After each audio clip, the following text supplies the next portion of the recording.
You have been picked out of about 100 girls to be a model. You are so excited to have been picked. You have gone to the photo shoot and can hardly wait for the pictures to arrive. Then the photos arrive. You are shocked. You can hardly recognise yourself. You have been so airbrushed. Good morning. My name is Anna O'Grady and I'm going to talk to you and convince you that airbrushing is not ethical. I'm also going to talk about the problems that come with it. Firstly, I'm going to talk about people abusing the pictures. Airbrushing is used to make pictures, mainly the people in the pictures, look different or better.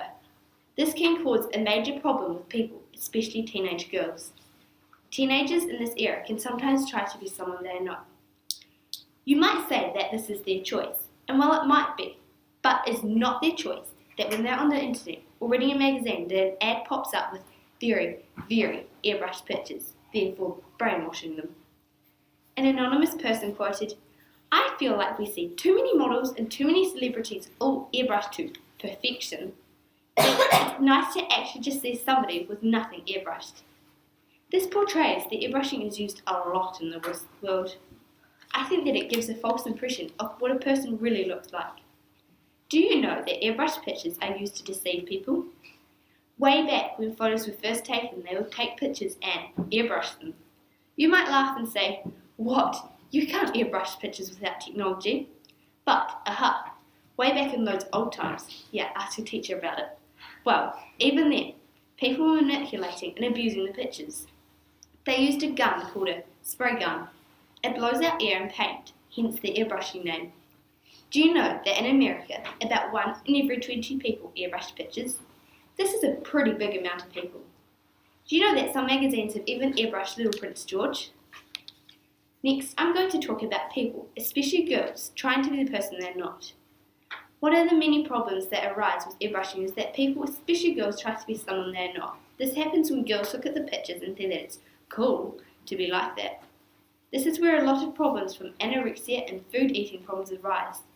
The experts write, media images that depict ultra-thin, digitally altered women models are linked to body dysfunction and unhealthy eating in girls and women. This is one of the main problems that arise with airbrushing. My last and final convincing reason is the models. Have you ever wished to be a model? Well, of course there are good sides to being a model, but there are a lot of bad sides too. How do you think you would feel if you put a lot of effort into looking nice for the pictures and someone just goes and airbrushes them? I would feel disappointed. One model said, "I can't tell you how many covers of magazines I've been on when my eyes were blue. I don't have blue eyes, I have green eyes." This is horrific. You might just dare to suggest that the models can pick whether they are airbrushed or not. But no. In a quote from a model, they say the magazine has already gone out before they can look at the pictures. I think that honesty is the best policy in this case. If you're not honest with the people you're photographing, then why use them? You could just use any old person if you're going to airbrush them. I think that it makes people value what others look like a lot less. In conclusion, I think that airbrushing is definitely not a good idea. I hope you guys are convinced too. Better be. Come on, I know you might want to be a model, but well, as long as you don't become the airbrusher. Class, this is Condamon. I leave it in your hands.